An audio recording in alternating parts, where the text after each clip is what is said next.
When people hurt our feelings, our default setting is often to get caught up in resentment. But if we pay close attention when we're doing this, it tends to make us very tense and unhappy holding on to that resentment.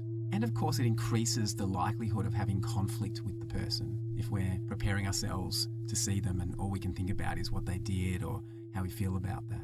And of course, sometimes there are people in our lives that we just don't like, perhaps colleagues at work, family members. And might it be helpful to find a way of perhaps disliking this person less, just so that we're less likely to have conflict with them, or so that we feel less tense and unhappy when we're around them? In this exercise, we're going to explore a way of doing this. We should note that it's not about allowing bad behaviour. Sometimes we have to have very clear boundaries and say no in very strong terms. But can we do that without holding resentment, without making ourselves tense and unhappy in the process? And you might also wish to explore some basic mindfulness meditations so that you can train your ability just to keep your attention in the present, to notice when it's wandered off, to notice when you get caught up in judgments and reactions. And so as we start the exercise, just taking a few moments to center yourself, just bringing the attention into the body, feeling the contact that your body makes with the floor, with the chair.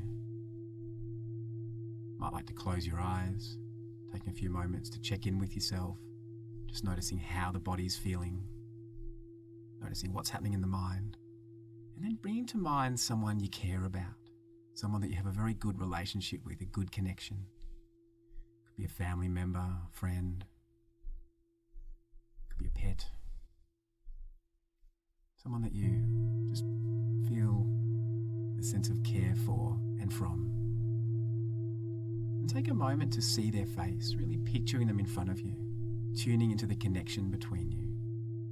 So if multiple people come to mind, just choosing one and just tuning into the connection, into the positive aspects of your relationship with them. Taking a moment to recognize that they want to be happy just like you. They seek happiness in their life. And so as a way of training your mind and getting in touch with a sense of kindness, you could just make a wish for them in your own mind. May you be happy.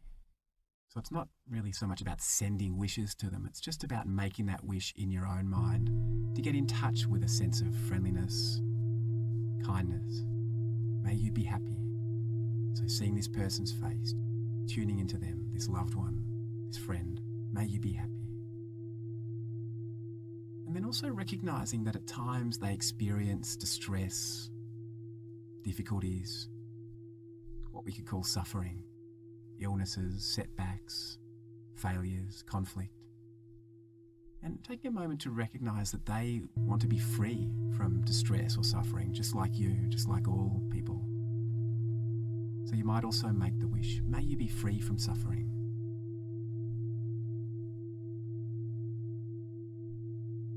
And so as you picture this person and make these wishes, just noticing the effect it has on you.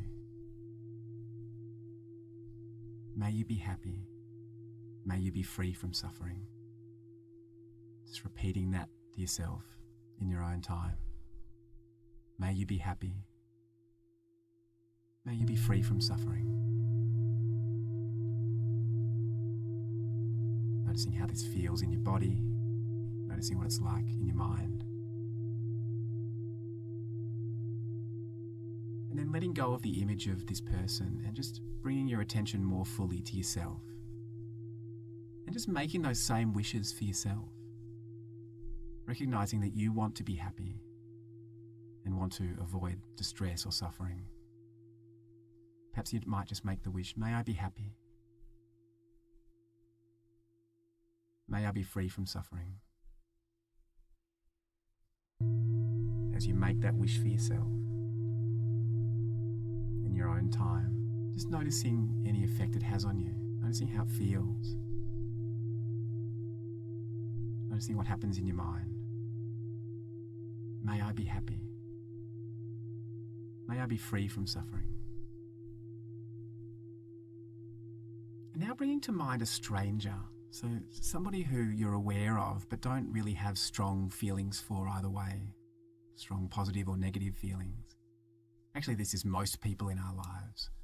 It's the person that made your coffee. It's the bus driver. It's perhaps the colleague that sits across from you at work that you don't know very well, or somebody that you passed on the street this morning.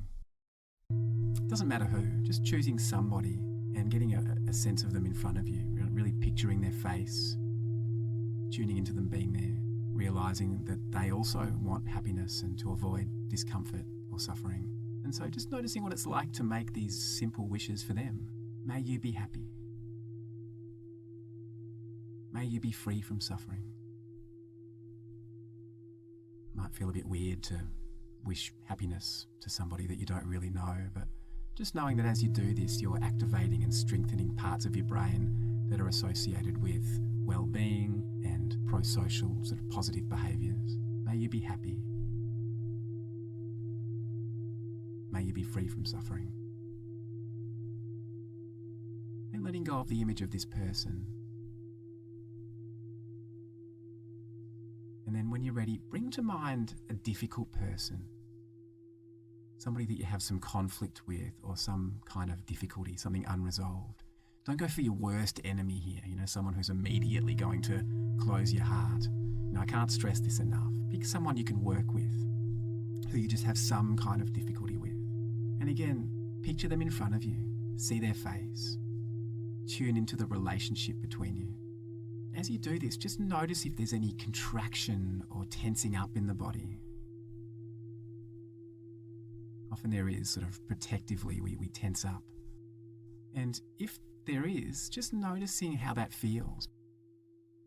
Perhaps there's a bit of a sense of stress or suffering in that for you.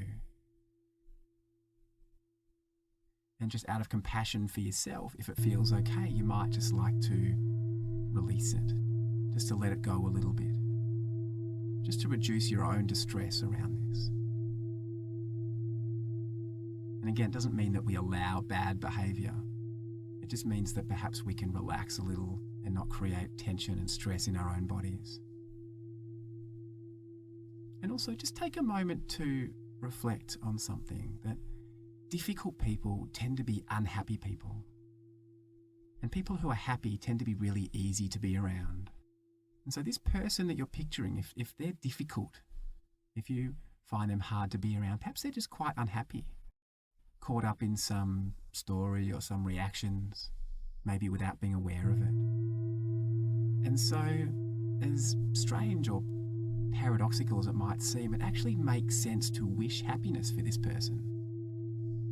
Because if they were a bit happier, maybe they'd just be a little easier to be around. And it also makes sense to wish for them to be free from suffering, because perhaps if they were less stressed or less caught up in their difficulties, they might just be a little kinder, a little nicer. So let's just explore what it's like to make wishes for this person, even if it's just the words in your head. May you be happy. May you be free from suffering. Feels completely mechanical. That's fine, just noticing that and just being aware that as you make the wishes, you're starting to lay down some pathways in the brain. And if you were to do this repeatedly over and over again, as genuinely as you could, it would start to actually feel perhaps a bit more genuine. Perhaps you might actually start to wish for this person to be happy and free from suffering, even if it was just so that they were a bit easy to be around. May you be happy. May you be free from suffering.